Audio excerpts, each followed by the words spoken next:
This is the Cataclysm Druid guide for Season 10 of Infernal Chaos. It's an extremely powerful build that can handle virtually all game content with just one button. And if you're looking for something chill, relaxed, and capable of clearing everything, this build is for you. Let's take a look at gear, skills, and how it works. Ready to level up? Let's go! As you can see on screen, this build revolves around a single skill, Cataclysm. Like I mentioned, we'll be using just one button. It's a very chill build, simple and effective. You don't need to do anything other than keep pressing the skill whenever it's available. To make this work, you need to cast Cataclysm consistently every time it's ready, that is, when the button lights up. But there's more. Keep an eye on your buff bar, especially the provocation skill. It shows up as a bear icon. You need to watch the number on that icon, and when it hits 10, that's your call to push the button. That way, when we cast Cataclysm, we'll dupe overpower, making it do massive damage. You can clearly see if you did it correctly if all numbers on screen are orange instead of yellow. That's basically the only mechanic you need to follow. So, we'll be constantly moving around. When the counter hits 10, cast Cataclysm. Keep moving, wait for 10. As long as everything lines up, there's no complication. And as you can see on screen, I don't have any other skill on my bar. So, if you enjoy this gameplay and want to understand how all it works, stick with me. We're going to break down everything in detail and show how we got to this point. Let's begin with the gear. First off, my gear is far from perfect. I missed one essential item to make the build go crazy, but here's the essential gear I'm using now. In the helmet, I'm using Basilisk Prayer because it gives us a lot of defense, life, and vast percentage of willpower, and overall makes our skills be bear skills. So Ardent Bulwark will now be a bear skill. It's a very good one. On chest, we're using Insatiable Fury, making us stay on bear form permanently. On glove, we're using Majolic Ring, a very important item because it gives us the passive Endless Tempest, making our Cataclysm last longer and do more damage. On pants, we're using Tempest Roar, a very good helmet. Now Chaos Armor that will give us a boost on damage, making our storm skills also werewolf skills. On boots, I'm using right now Gent's Blessing. It's not the correct one, but I needed to change it for Malefic Crescent, and that will give us a very big boost to our damage.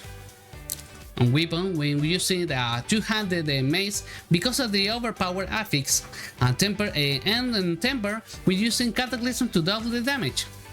And the aspect of challenging depth also is very important because it gives us a poisoning. When we poison enemies, it gives us a boost to the damage to those enemies. And the amulet, we're using Ruining Works Conduit that will amplify our lightning damage. And in the temper, we're using Cataclysm cooldown reduction, so we can stay using Cataclysm more often. On the first ring, we're using Electrify Claws. This aspect, the same as the amulet, it'll give us increasing our lightning damage, and in the tempers we're using the same. I mean the Cataclysm cooldown reduction and overpower damage. And the second ring, we're using Irida because of the big boost to our ultimate cooldown reduction. That means our Cataclysm will last longer, and we use Cataclysm to gather the enemies on use. It's a pretty big boost and a very useful item to our build. On a skill tree, we're going to put 2 points on basic skills, so we can advance forward on the skill tree. A few points on Iron Fur, Ardent Bulwark, Cyclone Armor, and Backlash, so we can increase our defense.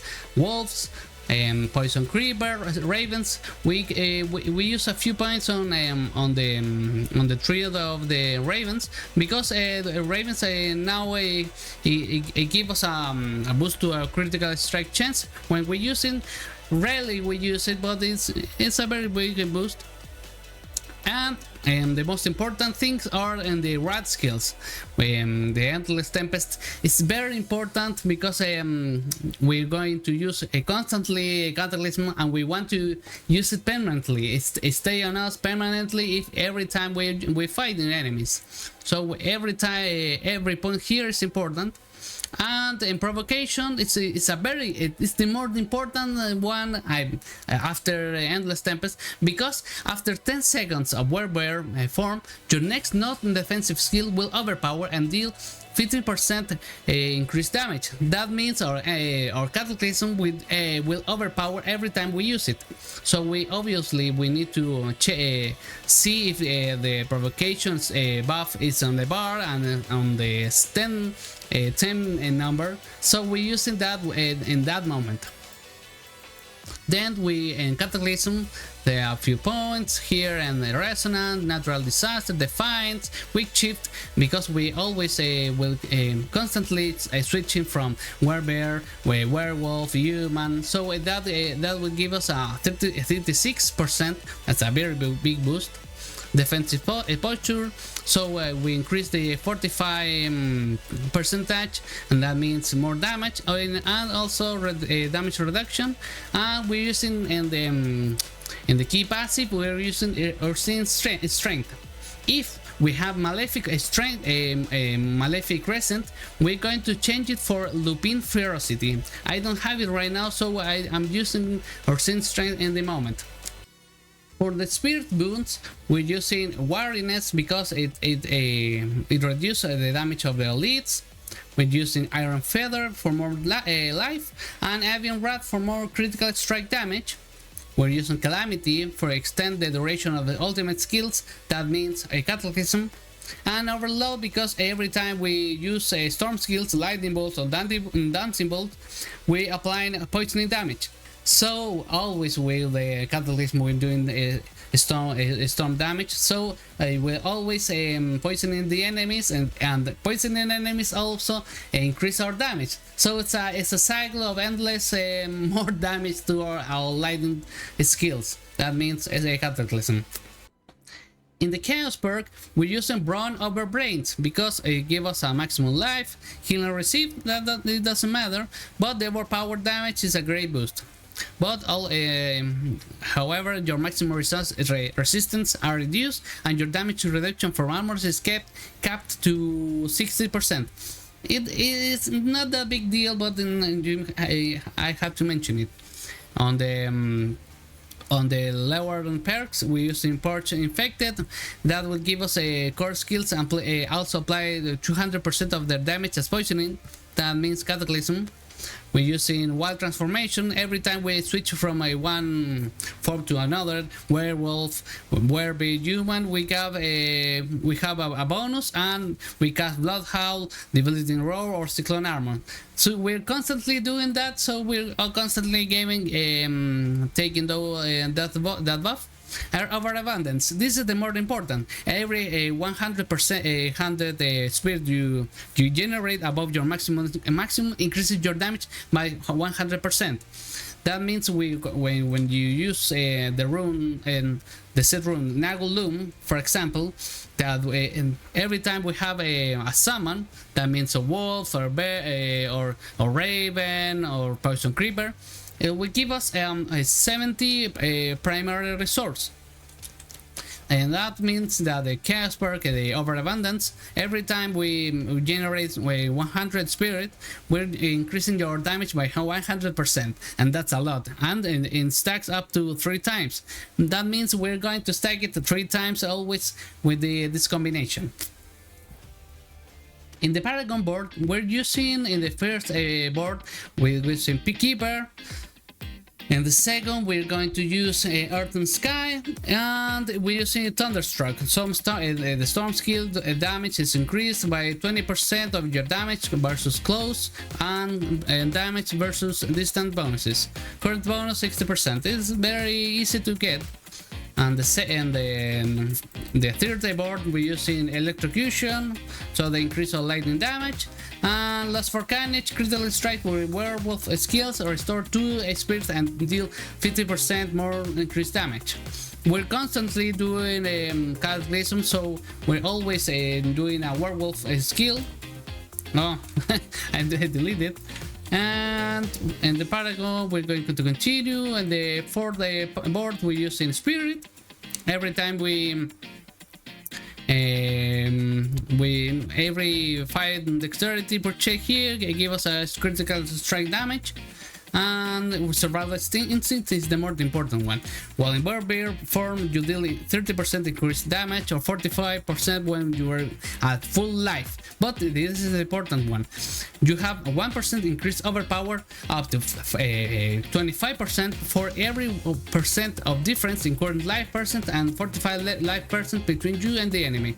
We constantly maximum 45 life when we use Earthen Bulwark, and we're constantly spamming that skill because we're using the rune Neo Q, because every time we invoke we avoid health damage.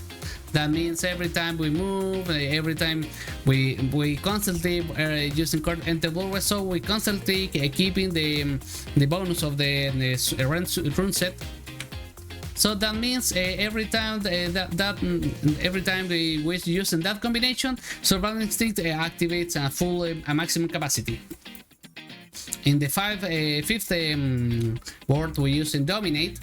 That means when you overpower an enemy, all the damage you do it takes from you is increased by 50%, 15. We're using Ancestral Guidance. After spending 75 spirit, you deal 40% increased damage for 5 seconds. Your team skill deal 1% increased damage for spirit when cast. We have 135% number and 135 spirit, so we're always doing that bonus on the Paragon board. Now I will show you a bit an ID run so you can see how easy clears everything with only Cataclysm on my skill bar. This is my main channel now, and as I get more comfortable speaking English, I'll bring you more guides, fresh, powerful, and my personal favorites of the season. Don't forget to like, subscribe, and drop a comment with your thoughts, and I will see you on the next one, adventurer.